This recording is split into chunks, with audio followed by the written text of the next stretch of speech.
The Seahawks were shorthanded in the secondary in their victory over the Steelers on Sunday. Will that change going up against the Saints back home on Sunday afternoon in a Week 3 battle? We'll be breaking it all down here on our latest Tuesday edition of Locked On Seahawks.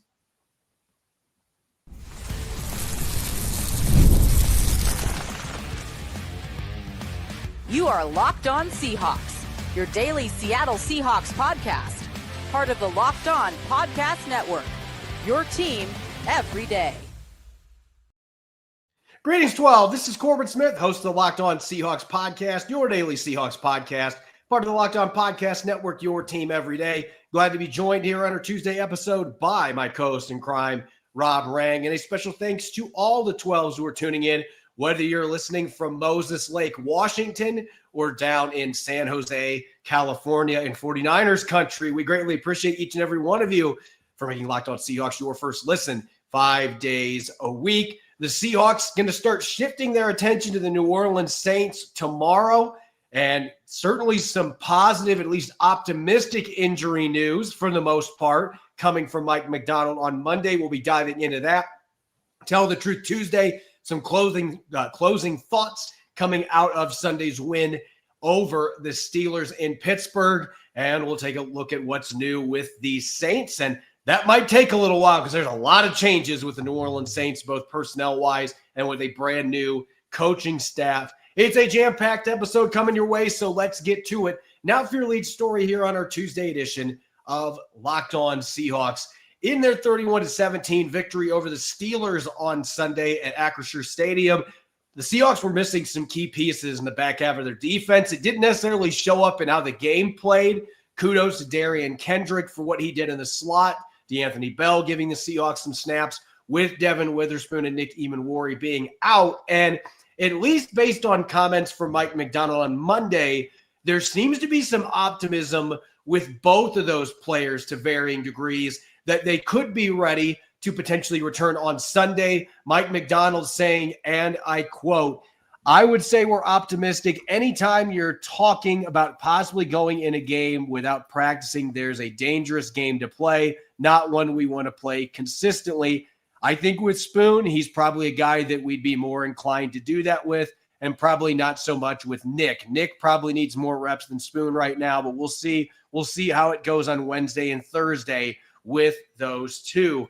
On Seattle Sports earlier in the day, he hinted at the possibility that both these guys could possibly be back on the field. Witherspoon is maybe not as surprising given what Macdonald said after the game, the fact he was working out beforehand and looked like he might have been close to being ready to play in Pittsburgh. A few more extra days to let that knee heal up gives him a fighting chance to be able to be back this week. But Emmanwori with a high ankle sprain, this is an injury that is so tough to be able to gauge recovery. Some guys can make it back in less than 2 or 3 weeks. And sometimes this could be a multi-month injury. It depends on the grade as well. But they have to make sure he's all the way back because this is an injury, Rob, that has a high recurrence rate if a guy returns too early. So you can guarantee that the Seahawks are going to play cautious until he is truly ready to be back out there. And maybe that will be this week. But hinting at that possibility, at least there's some optimism. One or both these guys could be back this week. Yeah, very exciting developments there, just because obviously these are critical players to Seattle's long-term plan and how they want to incorporate their defense. We know what a superstar that Devon Witherspoon is. Frankly, when his injury popped up, that was the biggest concern I had for the Seahawks facing the Pittsburgh Steelers was how were they going to be able to bottle up the future Hall of Famer Aaron Rodgers and the talented receiving core. Obviously, the Seahawks had a great deal of success. Josh Jobe, Tariq Woolen, you mentioned Darian Kendrick, Shaq Griffin. The safeties, of course, as a whole also played very, very well. Mm-hmm. So again, the Seahawks were able to kind of take it on the chin in week 2 with the injuries, but still come out relatively unscathed in that football game. It would be very exciting to see Nick Emmanwori be able to come back and play in his second game at the Lumen Field.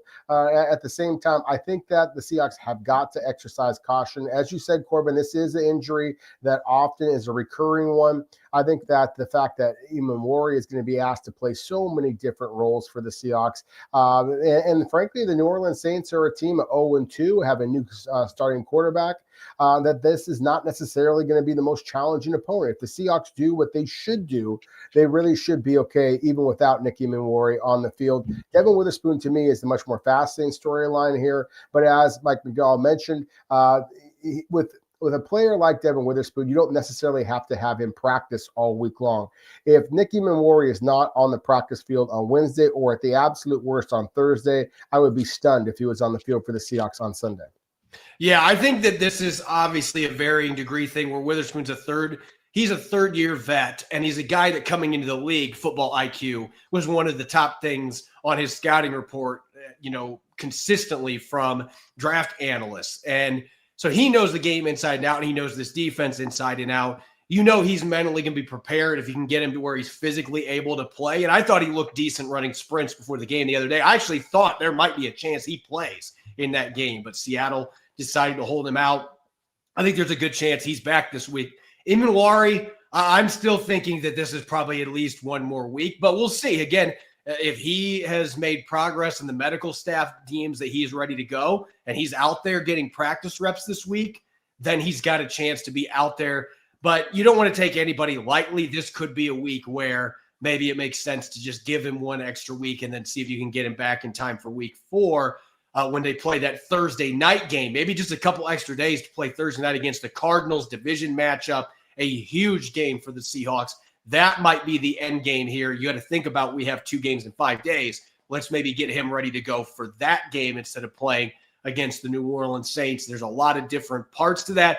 There was one other thing that was said by Mike Macdonald yesterday that was kind of interesting, and he said that they were not as clean on the injury front coming out of this game. There were no specifics as to why he said they weren't as clean. That suggests to me, Robin, again, this is all speculation. We don't know who is injured. We don't know what happened in that game. I mean, Jalen Sundell was the only guy that exited, and they said after the game he had cramps. Maybe this is about Sundell and that there was something else going on there that wasn't cramps, and it's more significant than originally thought. But we don't know that. Maybe there's another guy that got banged up during the game. Adrenaline took over and then woke up yesterday and was like, oh, wait, I don't feel good. There's something going on here. And that can happen sometimes too. But that comment did hint to me that tomorrow we may be learning more about a couple injuries that maybe weren't known, that maybe could add some not so positive storylines to the Seahawks injury report going into this week 3 game. It certainly adds some drama. I feel like Mike Macdonald should be writing, writing novels or something, because that's quite the cliffhanger to kind of leave us all speculating at this point. As you mentioned, Jalen Sundell went down with what they termed as cramps at the time. Derek Hall was briefly sidelined. What they said basically was just that he got nicked up at the end there, that Mike Macdonald on Monday said that he thought that Derek Hall was okay, but also said, I don't know exactly what's going on with him. So again, some kind of cryptic answers there from Mike Macdonald. We know that he has been and proven himself to be a very straight shooter, but at the same time, again, that is a little bit troubling. So to me, what that raises the question, and this, as you said, Corbin, this is pure speculation, but who would impact the Seahawks the most if they were to have some type of an injury that would force these players to not be available? As I talked about before, Devon Witherspoon, to me, when that injury popped up, I really was concerned because I thought the Seahawks were going to be able to beat the Pittsburgh Steelers. But with Witherspoon's sideline, I was worried. Certainly, if you were to lose Leonard Williams for any amount of time, if you lose a Jackson Smith and Jigba for any amount of time, either of the 2 offensive tackles, Charles Cross or Abraham Lucas, Ernest Jones IV, again, any of those players, obviously Sam Darnold, if you were to lose any of those players, then that would throw a significant wrench into the plans. But at the same time, I don't think that necessarily is going to be the case. And we have seen Seattle's depth, to me, has already kind of demonstrated that Seattle has already demonstrated that it does have the depth to be able to withstand an injury to one of their superstars, a la Devon Witherspoon, and still be able to come out on the positive end.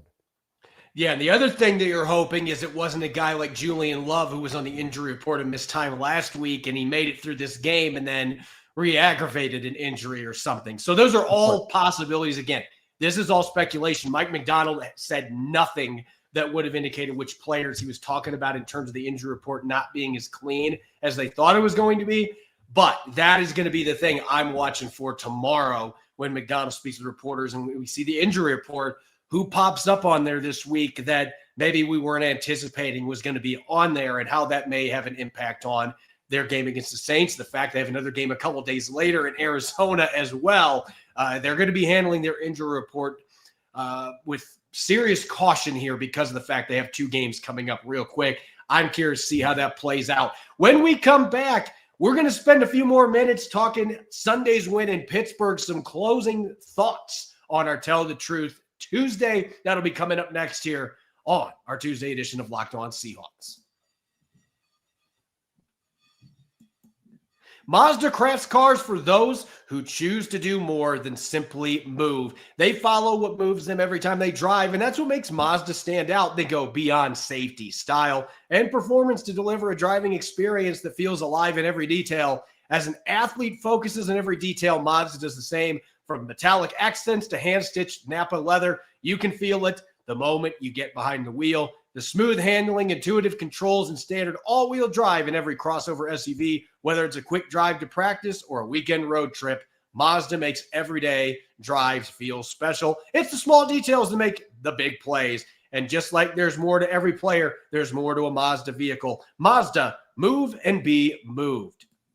Most people can't name all their financial accounts or even what they're worth, whether it's a 401k, properties, investments, and when you don't have the full picture, you can end up leaving a lot of money on the table. That's why there's Monarch Money. It's an all-in-one personal finance tool that brings your entire financial life together in one clean, easy-to-use interface on your laptop or on your phone. Monarch does the heavy lifting for you. You can link all your accounts in minutes, see clear data visuals, get smart categorization of spending, and finally feel in control of your money without ever touching a spreadsheet. Managing money with your partner is now smoother than ever. You can track shared and personal accounts, set goals, and stay on the same page without extra stress. Don't let financial opportunities slip through the cracks. Use the code LOCKEDONNFL at monarchmoney.com in your browser for half off your first year. That's 50% off your first year at monarchmoney.com with the code LOCKEDONNFL. Welcome back to the Tuesday edition of Locked On Seahawks. I'm your host, Corbin Smith. Glad to be joined for today's show by my co-host in crime, Rob Rang. And a special thanks to each and every one of the 12s tuning in. Thank you, as always, for making Locked On Seahawks your first listen 5 days a week. We greatly appreciate it, as we do each and every Tuesday during the regular season. Before we turn the page onto the next week, we've got to have our final thoughts, our closing, I cannot say closing today for some reason, closing thoughts coming out of Sunday's win for the Seahawks against the Steelers in Pittsburgh with Tell the Truth Tuesday, some words of wisdom or some predictions or some bold statements. And Rob, I know that this first one that you're going to dish out maybe isn't going to be as surprising to people if you watched the Raiders game last night. That was a difficult one to watch.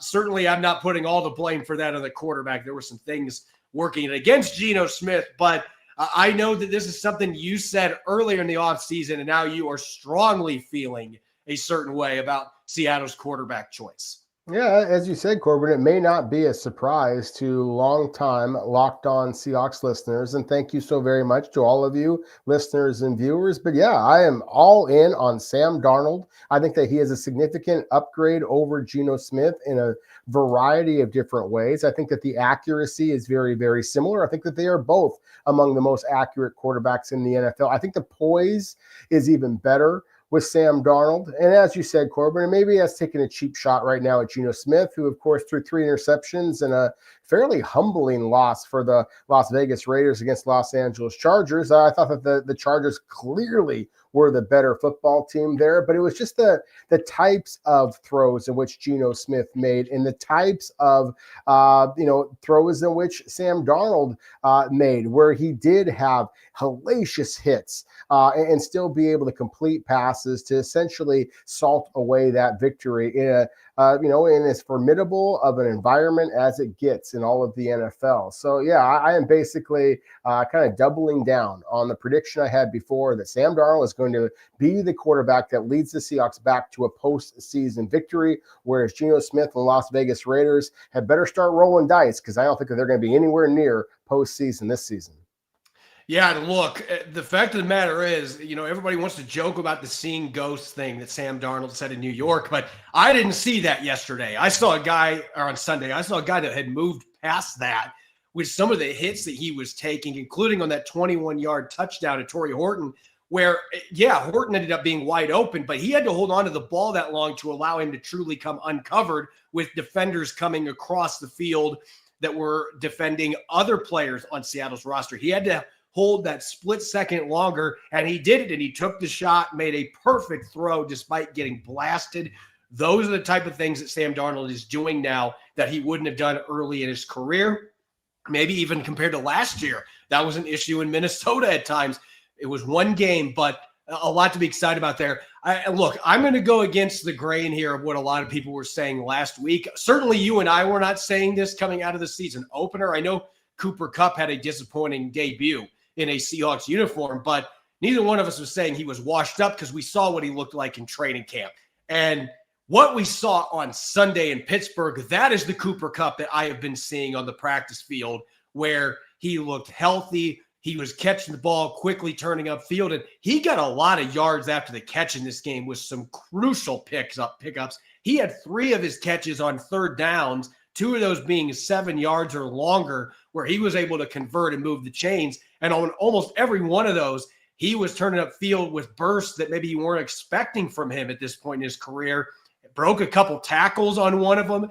He is far from washed up. He might not be a number 1 receiver anymore, but he's still a very good number 2.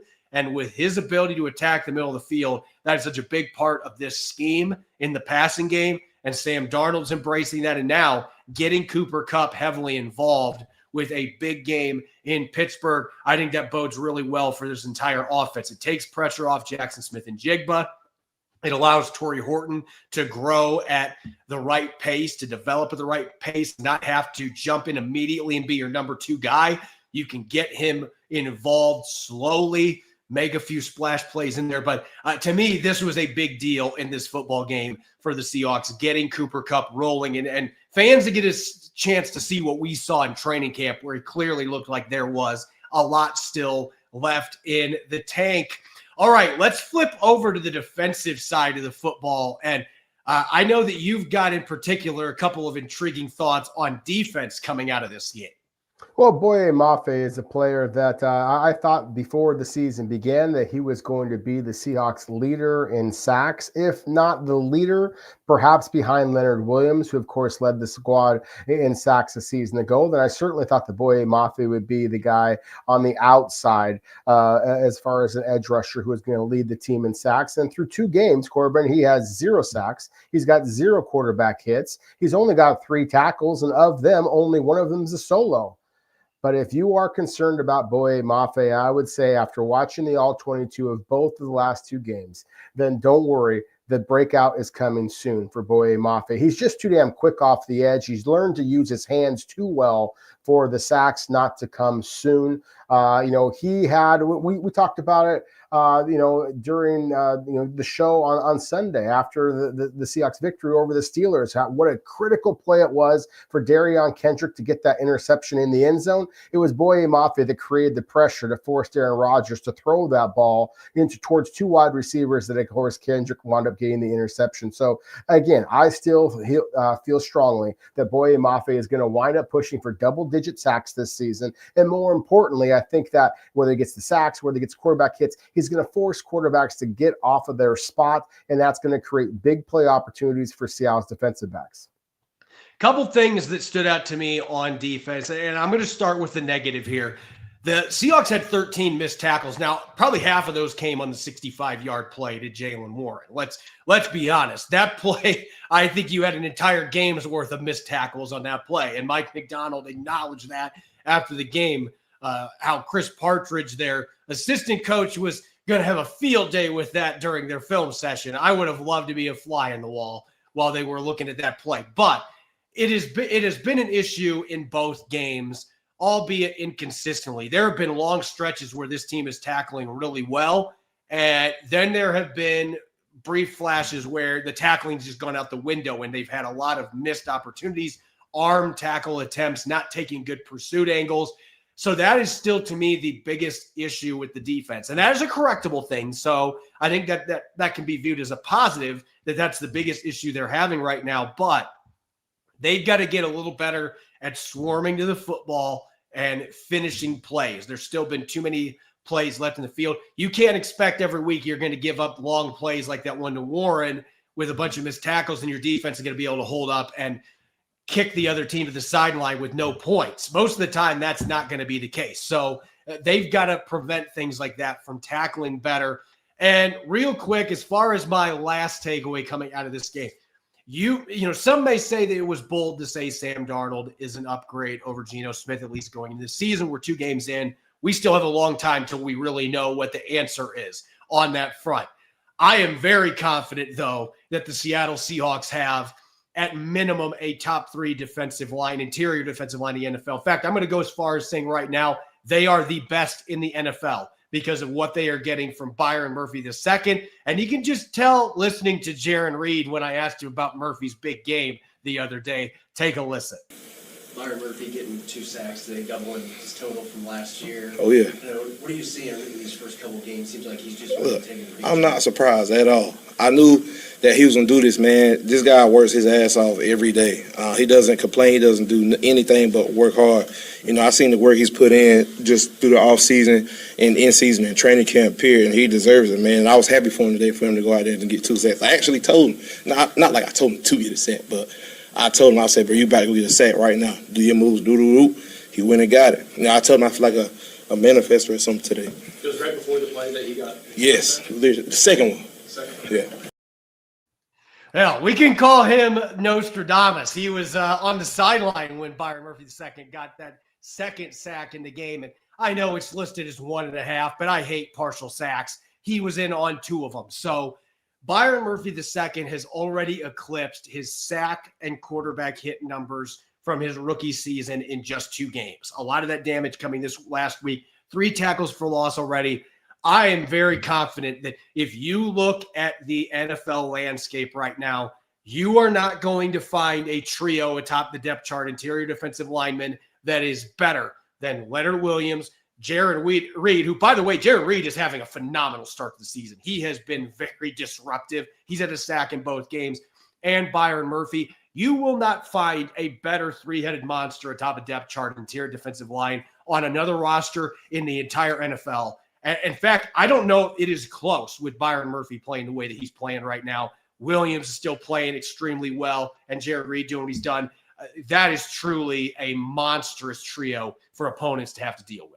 Yeah, I mean, Corbin, as we talked about, prior to the season, I was pretty bullish on the Seahawks. Thought that they were going to go 13-4, win the NFC West division.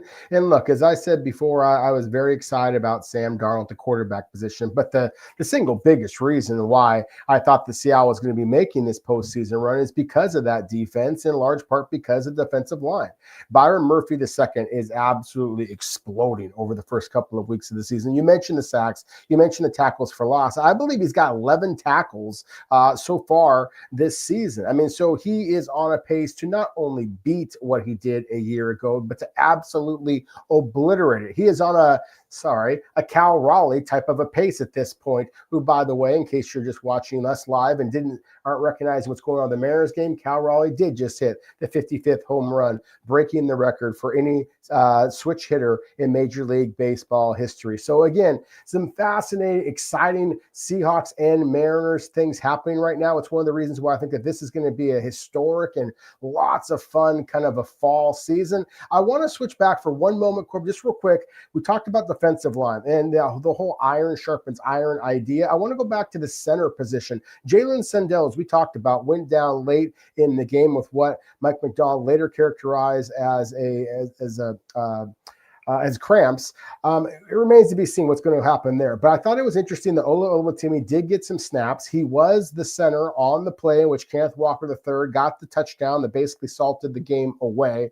At the same time, I do want to make sure the Seahawks fans know just how different these two players are. They're basically like peanut butter and jelly. Ola Oluwatimi is kind of like peanut butter. He's a little bit sticky. He is able to hold up against pressure just because he can anchor so well. But at the same time, he's not as smooth going across the bread as the way Jalen Sundell is getting to the second level. So again, if it is Ola Oluwatimi who winds up being the starter at any significant point of this season, I do expect the Seahawks to try and run the ball down the throats of opponents a little bit more. If it's Sundell, as expected, being the starter moving forward, then I think that you're going to see the Seahawks continue to try to attack on the perimeter and allow Sundell to use his terrific athleticism to block on the move. The pass protection is going to be an issue for both these players. They both have some struggles in that regard, which is why it's that much more critical that Sam Darnold keep his head up and make sure he's moving around to be able to escape any type of interior pressure he gets and be able to dump off those little passes to an A.J. Barner, a Cooper Kupp, a Jackson Smith-Njigba, whoever the case might be, because it's not always about the big plays over the top, where I think that Sam Darnold is especially effective, but where he really showed improvement, in my opinion, in this past game against the Steelers was just, again, the poise that he showed when he did have color in his face.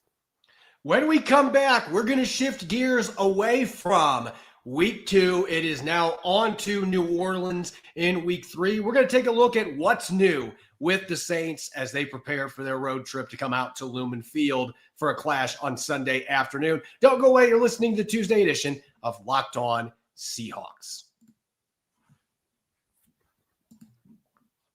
The NFL season is officially underway, and FanDuel is making sure you're ready for kickoff with a can't-miss offer. Right now, new customers can bet just $5. And if your bet wins, you'll get $300 in bonus bets to use across the app. I love using FanDuel because it fits however you like to bet.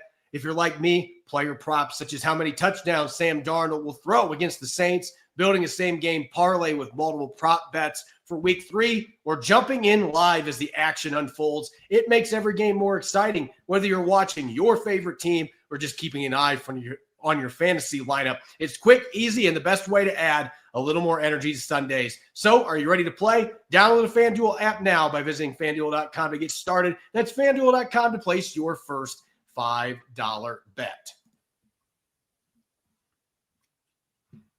Welcome back to the Tuesday edition of Locked On Seahawks. I'm your host, Corbin Smith. He's Rob Rang. A special thanks to each and every one of the 12s out there for tuning in. And thank you, as always, for making Locked On Seahawks your first listen 5 days a week. We greatly appreciate it. And for your second listen, don't forget to check out the Locked On NFL podcast. Tyler the Madman Rowland gives you a shot of espresso to start your football day, while Tony Wiggins takes you inside the barbershop for the smoothest breakdowns to end the day. Find Locked On NFL on YouTube or wherever you listen to your podcasts.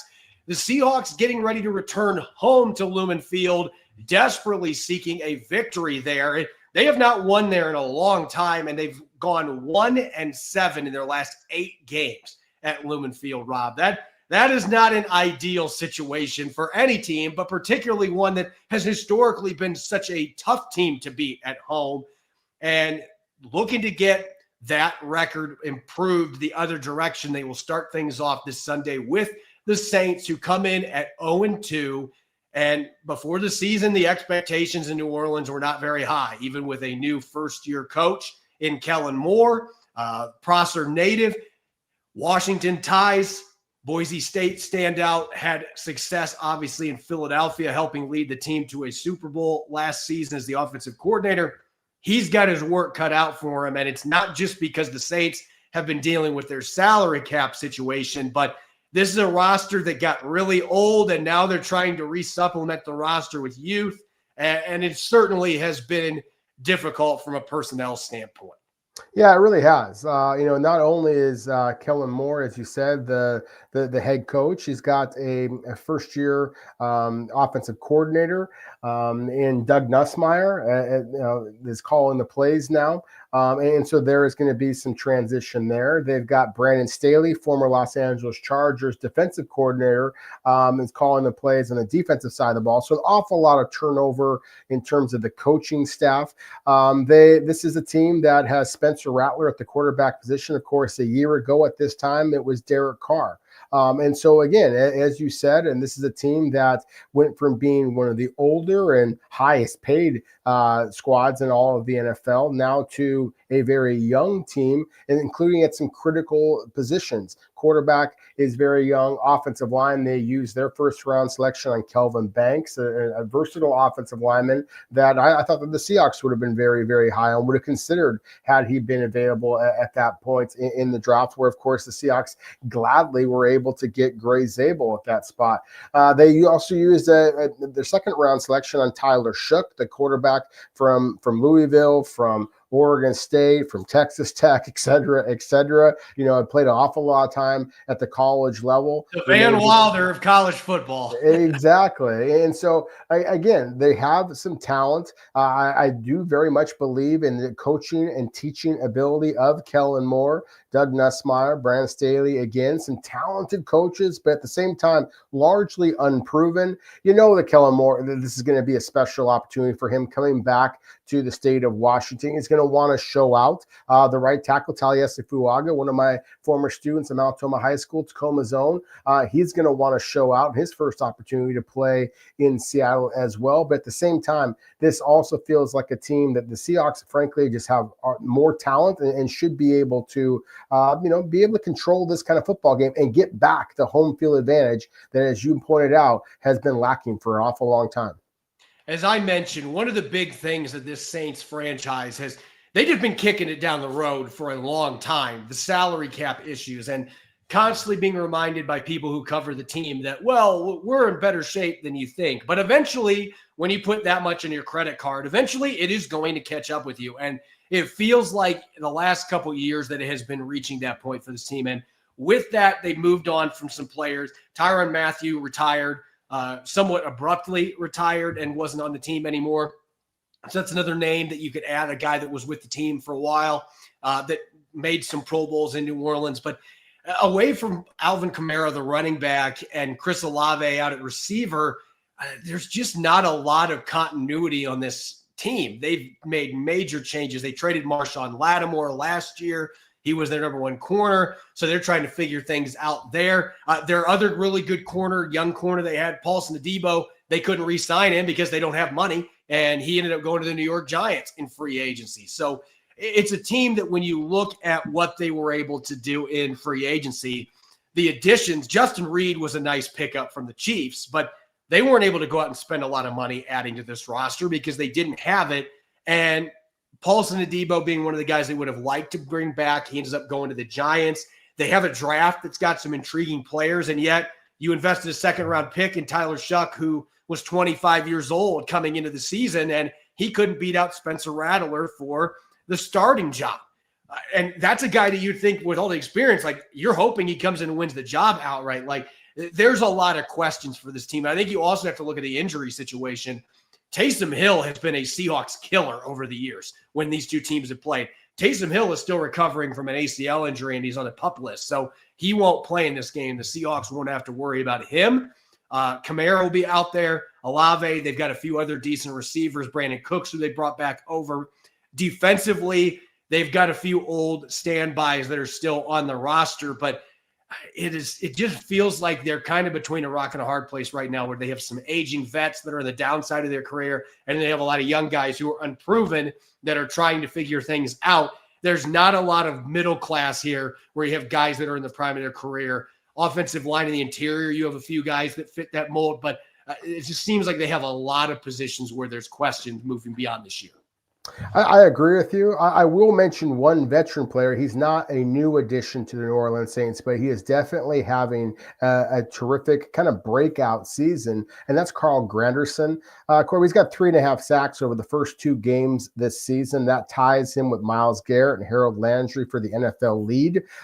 So again, he is not a new player to the Saints. He's been in the last couple of years. His career high, I believe, was a couple of years ago. He had 8.5 sacks, but at the same time, as we talked about in the opening of the show, if there was some cryptic news out of Monday's press conference with Mike Macdonald, is that he mentioned that there could be some, or at least alluded to the possibility that there could be more injuries on the forefront for the Seahawks. If either of Seattle's offensive tackles are in trouble for this football game, then Carl Granderson might be able to add to his sack totals, and that, of course, could change his football game very, very quickly.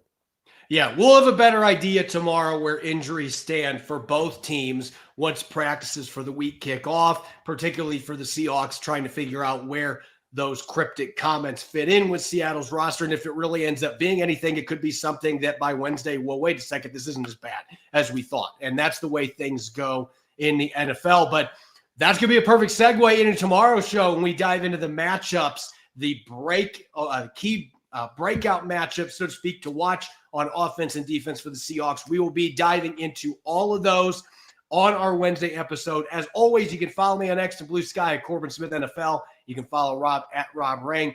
Make sure to subscribe to Locked On Seahawks on YouTube and wherever you get your podcasts to make sure you don't miss a single episode. Again, Matchup Wednesday coming your way tomorrow, as we do each and every week, diving into all the key positional battles to watch when the Seahawks and Saints duke it out at Lumen Field in Week 3. You won't want to miss it. Enjoy the rest of your Tuesday, and thanks for listening in. Go Hawks.